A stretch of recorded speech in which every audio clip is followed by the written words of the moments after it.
완전 앞에 선 불완전은 어떻게 해야 하나? 라는 제목으로 오늘 누가복음 말씀 함께 살펴보도록 하겠습니다. 우리가 신앙생활을 함에 있어서 우리가 현실 앞에 섰을 때 말입니다. 우리가 물론 현실을 뛰어넘어야 합니다. 현실을 뛰어넘어야 되고 현실 너머에 있는, 현실 더 그 위에 있는 우리가 진리를, 복음의 말씀을, 하나님의 능력을 우리는 믿고 의지해야 합니다. 그런데 그와 동시에 우리는 또한 한계 속에 있는 현실을 살아가는 인생이라는 것 또한 놓쳐서는 안 된다고 생각합니다. 우리가 왜 이런 부분을 고민을 해야 하는가라고 했을 때 많은 사람들이, 많은 신앙인들이 이제 제가 봤을 때 말입니다. 그리고 여러분들도 이 말씀을 함께 나누고 있는 여러분들도 그런 것을 느끼고 경험했을지는 모르겠지만 가끔씩은 우리가 현실을 뛰어넘는 것이 아닌, 현실을 이겨가는 것이 아닌 현실을 부정하는 것이 곧 강한 믿음이고 좋은 믿음이라고 생각할 때가 많은 것처럼 보여진다는 사실입니다. 별 차이가 없어 보입니다. 그게 그거고 이게 그거지 않느냐라고 생각할 수도 있겠습니다만, 사실 이 두 가지의 차이는 어떻게 보면 넘을 수 없는, 메울 수 없는 차이라고 생각합니다. 자, 현실을 무시하고 현실을 외면하는 것. 그래, 나는 괜찮아, 내가 힘들어, 내 상황이 이래, 내가 지금 문제가 있어. 하지만 아니야, 나는 할 수 있어. 주님이 하실 수 있다고 말했어. 복음은 능력이 있어. 내게 능력 주시는 자 안에서 내가 모든 것을 할 수 있어.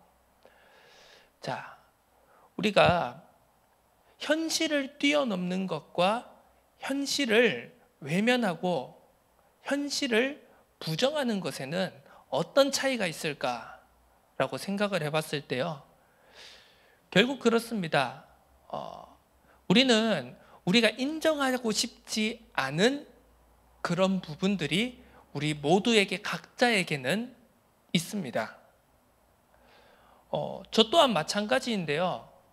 예를 들어 그렇습니다. 우리가 살아가면서, 우리가 인간관계를 맺고 우리가 가족과 함께 살아가면서 또 어떤 이런 특히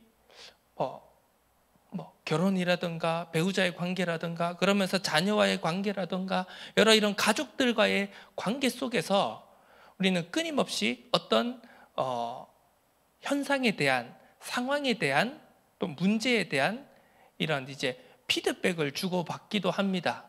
그걸 가리켜서 부정적으로 표현하자면 잔소리다 이렇게 표현할 수도 있겠지만요. 자, 우리가 좀 긍정적으로 또 건전하게 우리가 피드백이라고 한번 표현을 하고 이야기를 해보겠습니다.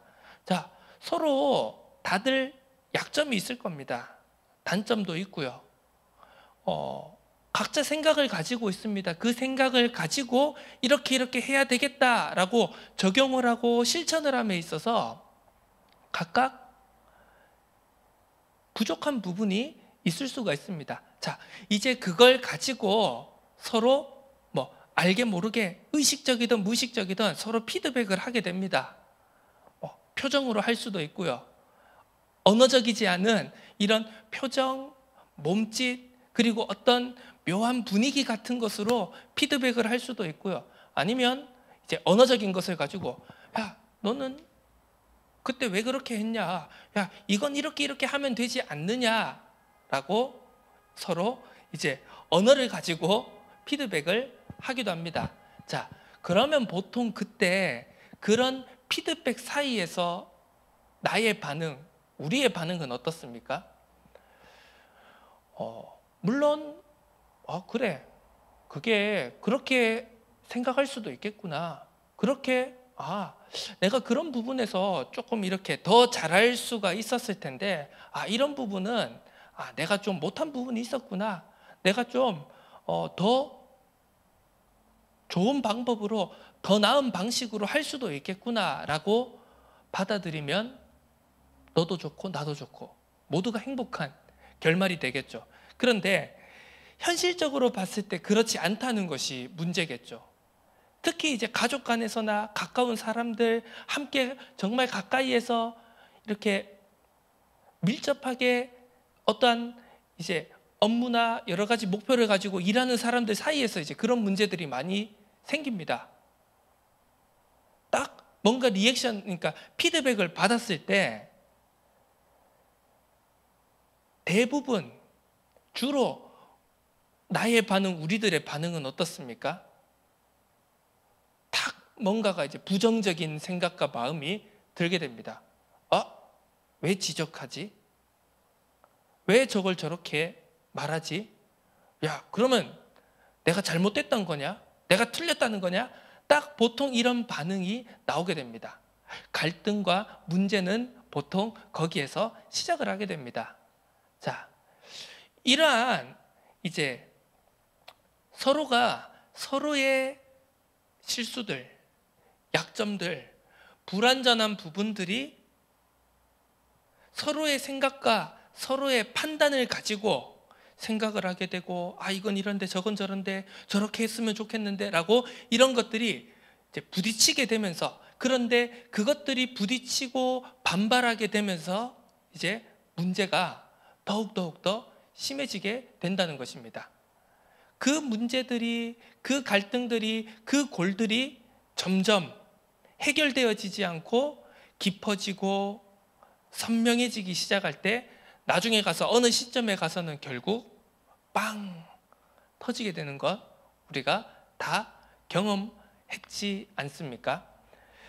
자, 제가 왜 이렇게 오늘 말씀, 복음, 하나님의 말씀과 관계없어 보이는 왜 우리들의 일상의 얘기를 이렇게 서두로 던지느냐라고 했을 때 절대 이것은 우리의 신앙과 우리의 믿음과 말씀과 무관하지 않다는 것을 말하고 싶은 겁니다.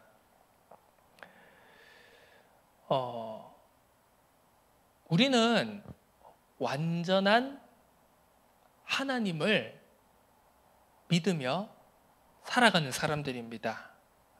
완전한 복음을, 완전한 예수 그리스도를, 그리고 그 예수 그리스도를 통하여서 우리가 가까이 가야 되고 항상 함께 해야 될 완전하신 하나님과 함께 하기로 우리는 믿고 영접하고 결단하고 살아가는 사람들이라는 사실입니다. 자, 오늘 제목처럼요, 불완전한 우리가 어떻게 해야지 완전한 하나님과 함께 할 수 있냐, 이 질문을 우리가 던져봐야 되는 겁니다. 우리는요 항상 실수합니다. 자, 실수하지 않는 사람 어디 있습니까? 물론 우리의 주변에 살펴보면은요 실수하지 않는 것처럼 완벽해 보이는 사람들이 있습니다. 자, 그런데 말입니다. 자, 우리가 우리의 육신의 삶이 끝나기 직전까지, 한마디로 우리의 삶이 끝나는 그 순간까지 단 한치의 실수도 하지 않을 것이라고 100% 장담할 수 있는 사람이 있습니까? 아무리 능력이 좋은 사람이라고 해도요, 아무리 서울대, 하버드대, 옥스퍼드대, 세계의 유수한 대학을 졸업하고 박사 학위를 따고 아무리 엄청난 그런 능력을 가진 엘리트 천재라고 하더라도요, 자기가 죽는 그 순간까지 단 한치의 실수도 하지 않는 사람이 있다고 우리가 장담할 수 있겠습니까? 자, 현실적으로 봤을 때요. 그리고 인류의 역사를 우리가 쭉 돌아봤을 때 그것은 시기의 문제이지 누구나 반드시 실수와 잘못은 하게 된다는 사실입니다. 그것은요, 인류의 역사가 증명을 하고 있습니다. 지난주에 제가 이제 12월 달에 개봉할 영화를 하나 예고편을 봤는데요. 그 호아킨 피닉스 아시죠? 그 조커, 이제 몇 년 전에 조커 영화로 굉장히 이제 또 한번 날아올랐던 그 호아킨 피닉스라는 남자 배우가 이제 주연을 맡게 된 나폴레옹이라는 영화가 나온답니다. 그 글래디에이터라는 영화를 제작한 그 리들리 스콧, 이제 그 역사 영화를 제작하는 데 있어서 굉장히 거장으로 평가받는 그 리들리 스콧 감독이 제작한 그 나폴레옹이라고 하는 영화가 이제 나오게 되더라고요. 그 예고편을 잠깐 싹 보니까요, 이제 그 호아킨 피닉스가 연기한 그 나폴레옹이 이제 그런 대사를 하는 걸 보게 되었습니다. 자, 나는 실수를 해도 바로 인정을 한다. 이제 뭐 예전에 어떤 이제 그 전에 이제 어떤 다른 이제 배우가 이제 그런 이제 질문을 던지는 겁니다. 다른 연기자가 이제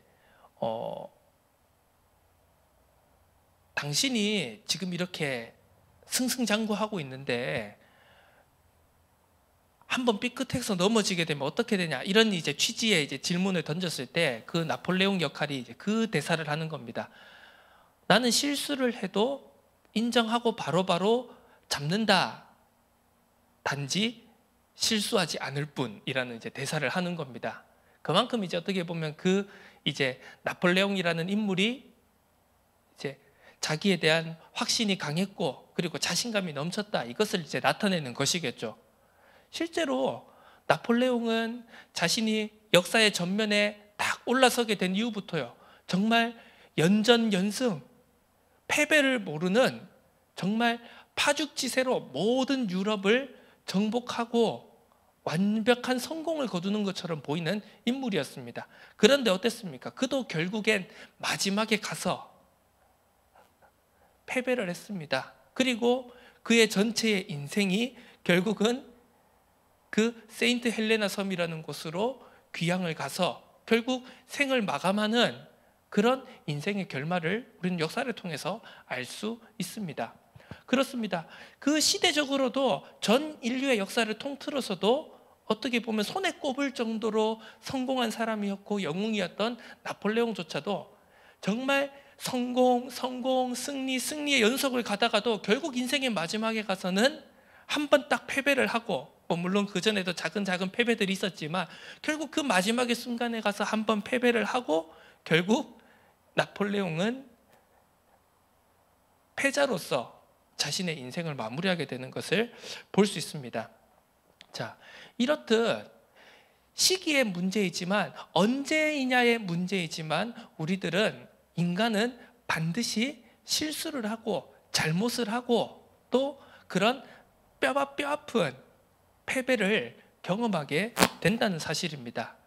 자, 그런 실수 속에서 그런 실수 많은 우리가, 그런 한계 많은 우리가 실수를 하는 것이 너무나도 당연한 인간이 어떻게 완전한 하나님과 함께하며 동행할 수 있느냐, 이것을 우리는 항상 질문해야 된다는 것입니다. 자, 이 질문을 나 자신에게 그리고 우리가 던졌을 때 우리가 과연 현실을 부정할 수 있겠습니까?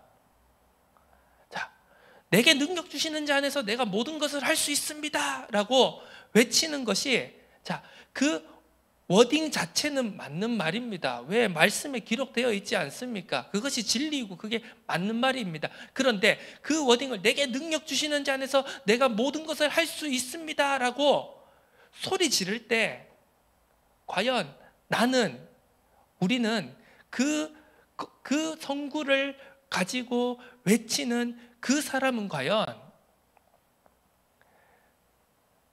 외면하고 싶은, 돌아보고 싶지 않은 나 자신의 연약함을 제대로 파악하고 있느냐, 라는 사실입니다. 왜 이렇게 오늘 앞에 서서 이렇게 어려운 얘기를 하냐라고 좀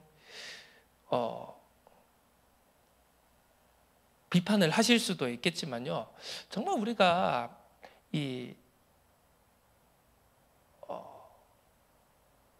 정확하게 바라보고, 그겁니다. 일단 가장 정확한 건 나 자신에 대해서 솔직하고 정확하게 바라봐야 된다는 것입니다. 우리 자신들에 대해서 솔직하고 정확하게 바라봐야 된다는 것입니다. 물론 하나님의 자녀 맞습니다. 모든 문제, 복음이 모든 문제 해결이 맞습니다. 내게 능력 주시는 자에서 내가 모든 것을 할 수 있습니다라고 하나님의 말씀을 우리에게 분명히 선포했습니다. 땅끝까지 가서 너희는 모든 족속에게로 가서 제자를 삼아라, 만민에게 복음을 전하라, 세상 끝날까지 내가 너희와 함께 있을 것이다 라고 약속하셨습니다. 그 약속을 우리는 받았습니다. 그런데 그 약속을 가지고 완벽한 성취되어지는 것이 100%, 200%, 300% 확실한 그 말씀을 가지고 오늘 하루를 살아내는 나는 어떤가, 이것을 우리는 겸허하게 그리고 냉철하게 바라볼 수 있어야 한다는 사실입니다. 자, 오늘 본문 말씀을 한번 살펴보도록 하겠습니다. 너무나도 잘 아는 말씀입니다. 예수님께서 베드로에게 나를 따라오라, 내가 너로 사람을 낚는 어부가 되게 하겠다라는 너무나도 유명한 장면입니다.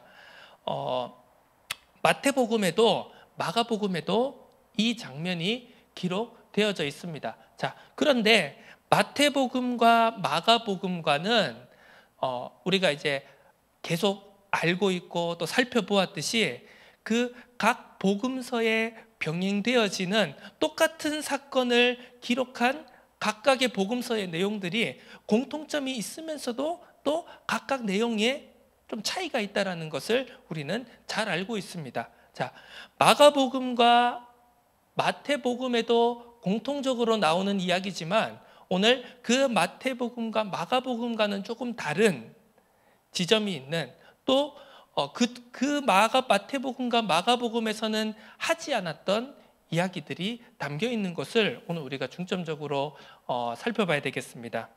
자, 예수님이 이제 갈릴리에서 사역을 계속 하십니다.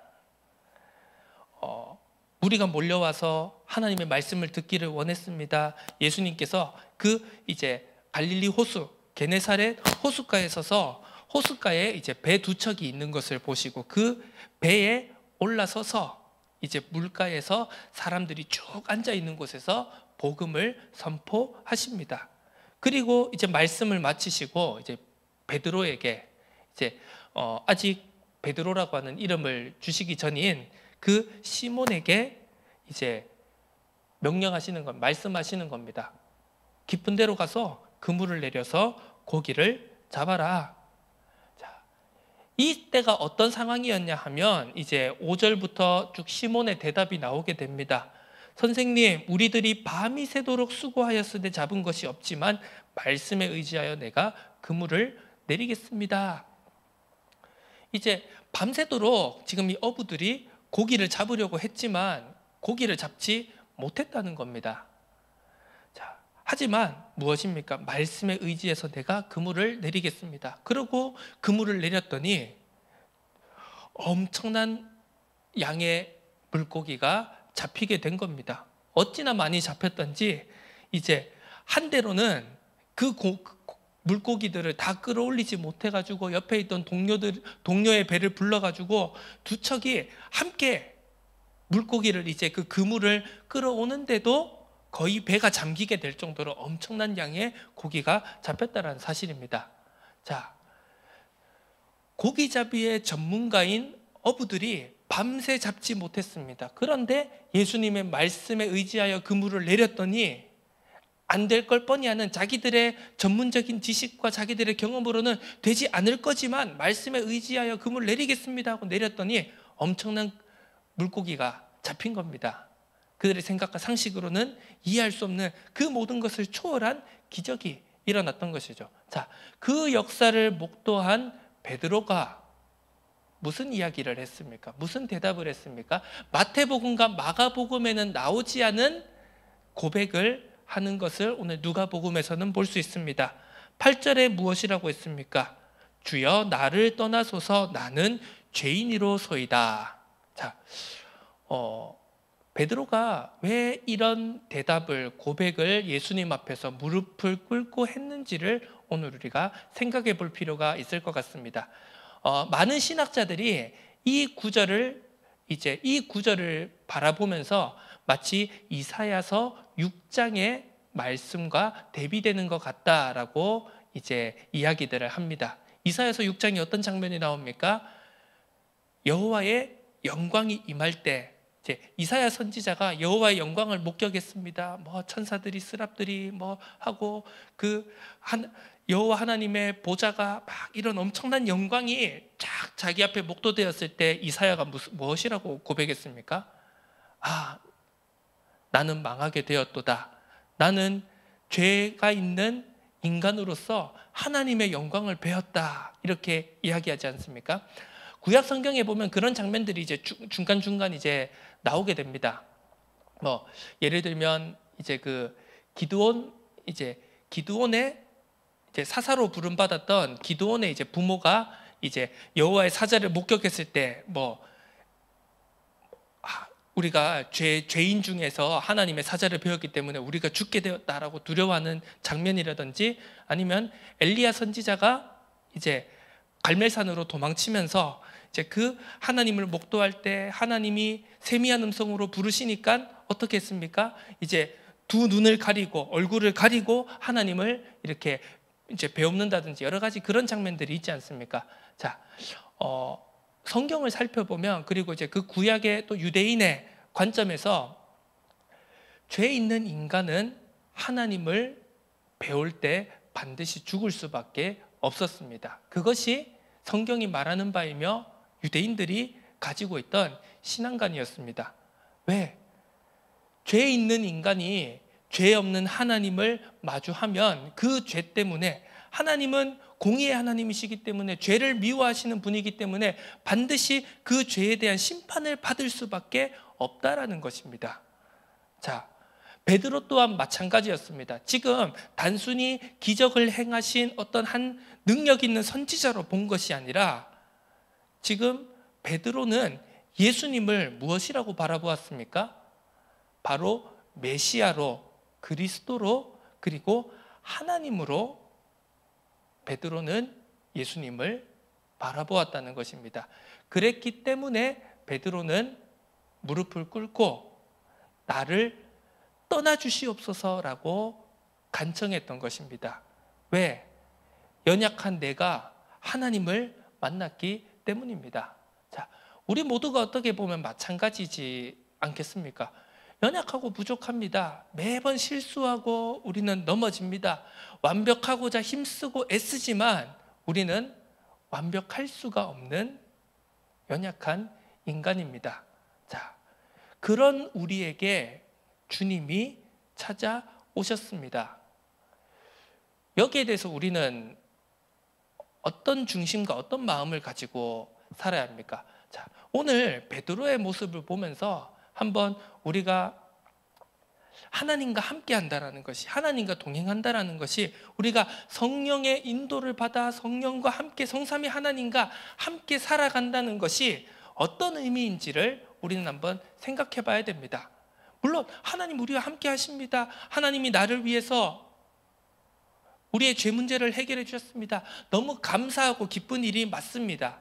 그런데 자, 그 기쁜 말씀과 함께 오늘 나를 바라보고, 오늘 나의 현실을 바라보고, 오늘 내가 처해 있는 나의 연약함을 바라볼 때 우리는 항상 이러한 이사야 선지자가 하나님의 영광을 직면한 모습과, 그리고 예수님 앞에서 무릎을 꿇고 나는 죄인입니다, 나를 떠나소서라고 하는 이 베드로의 모습을 우리는 염두에 두어야 한다는 사실입니다. 자, 물론 우리가 그렇습니다. 막 날마다 우리가 막 죄의식에 사로잡혀 가지고요, 막 덜덜덜 떨면서 오늘도 내가 생각으로 죄를 지었어. 막 생각으로 내가 음욕을 품었어. 생각으로 내가 도덕질을 했어. 생각으로 내가 살인을 했어. 이러면서 막 뭐 허벅지 치고 막 온몸을 자해를 하면서 막 이 생각을 이겨낼 수 있도록 그렇게 한다고 우리가 그 죄와 우리의 연약함을 이길 수가 있겠습니까? 그건 당연히 아니겠죠. 그런 식으로 해서는 우리가 우리의 연약함을, 우리의 죄를 이겨내고 뛰어넘을 수는 없습니다. 하지만 우리가 또 너무 또 그 반대쪽의 극단으로 가버려서요, 그래, 하나님이 모든 걸 다 해결해 주셨어, 능력 주시는 자에서 모든 걸 다 할 수 있어 라고 너무 또 반대의 극단으로 가는 순간 어떻게 됩니까? 우리는 우리의 연약함을, 우리가 부족함을, 우리가 날마다 우리의 연약함을 고백하고 인정하고 무릎 꿇고 겸비하게 하나님 앞에 나아가야 하는 존재라는 사실을 망각하게 되는 겁니다. 그걸 망각하게 되면 어떻습니까? 우리는 과도한 자신감으로 똘똘 뭉쳐지게 되는 것입니다. 자, 비단 신앙생활뿐만 아니라 이 세상에서 살아가는 수많은 사람들을 보십시오. 나 자신을 살피지 않고, 나 자신을 점검하지 않고, 내가 모든 것을 할 수 있고, 내가 정답이고, 내가 다 바꿀 수 있다라고 하는 그 과도한 자신감이, 자기 확신이 이 세상에 얼마나 많은 갈등과 문제와 전쟁과 재앙을 일으키는지를 우리는 눈으로 목도하고 있습니다.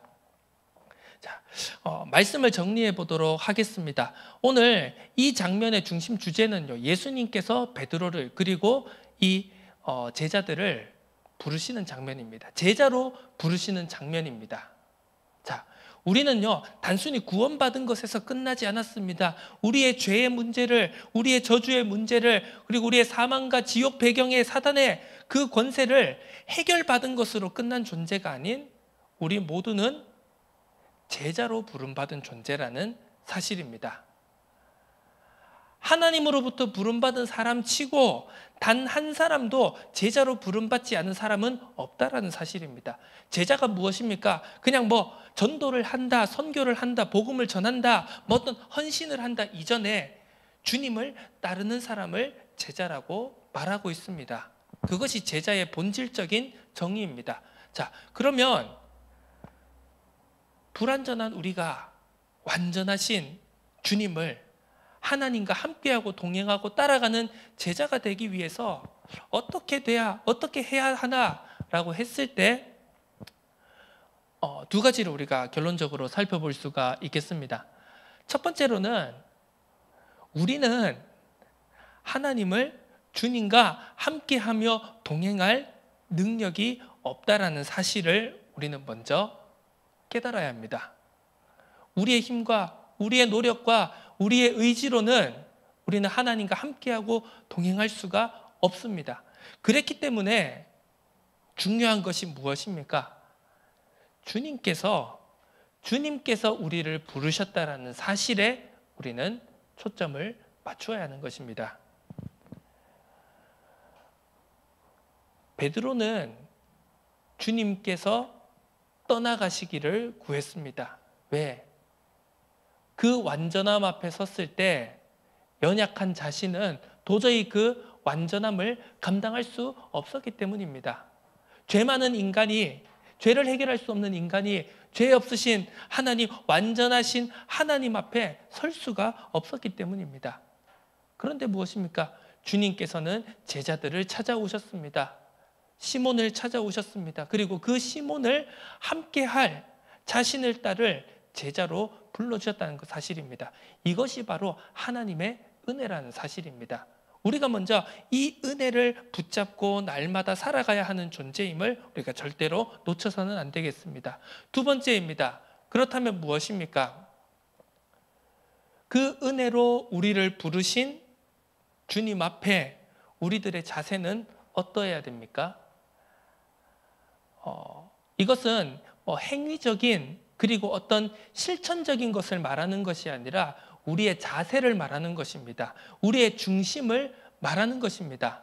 자, 우리는요, 어느 시점에서 우리가 가지고 있는 많은 경험과 그리고 우리가 경험했던, 우리가 가지고 있는 어떤 수많은 자잘자잘한 그 순간순간들의 성공의 경험들, 무엇인가를 이루어냈다라는 경험들. 자, 우리가 세상을 살아가는 것뿐만이 아니라 우리가 신앙생활을 하면서도 그 순간순간 시간표에 따라서 우리는 크고 작은 응답들과 어떻게 보면 신앙적인 성공들과 감사한 순간들, 기쁜 순간들을 경험하게 됩니다.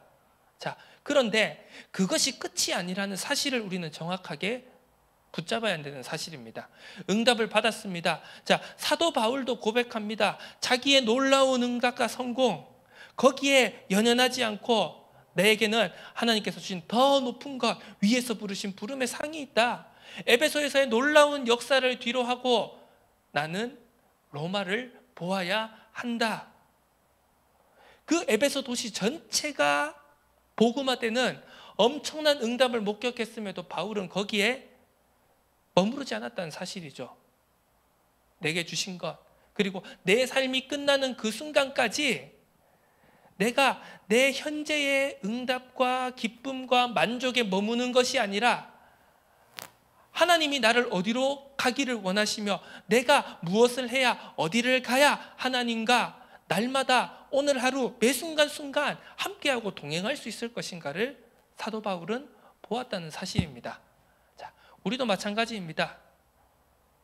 우리가 사도 바울처럼 한 도시를 복음화시키는 엄청난 응답을 받을 수도 있겠고 또 그렇지 않을 수도 있습니다. 자, 그런 응답과 역사, 축복의 크기와 상관없이, 많고 적음에 상관없이 오늘 하루를 살아갈 우리들이 매일매일을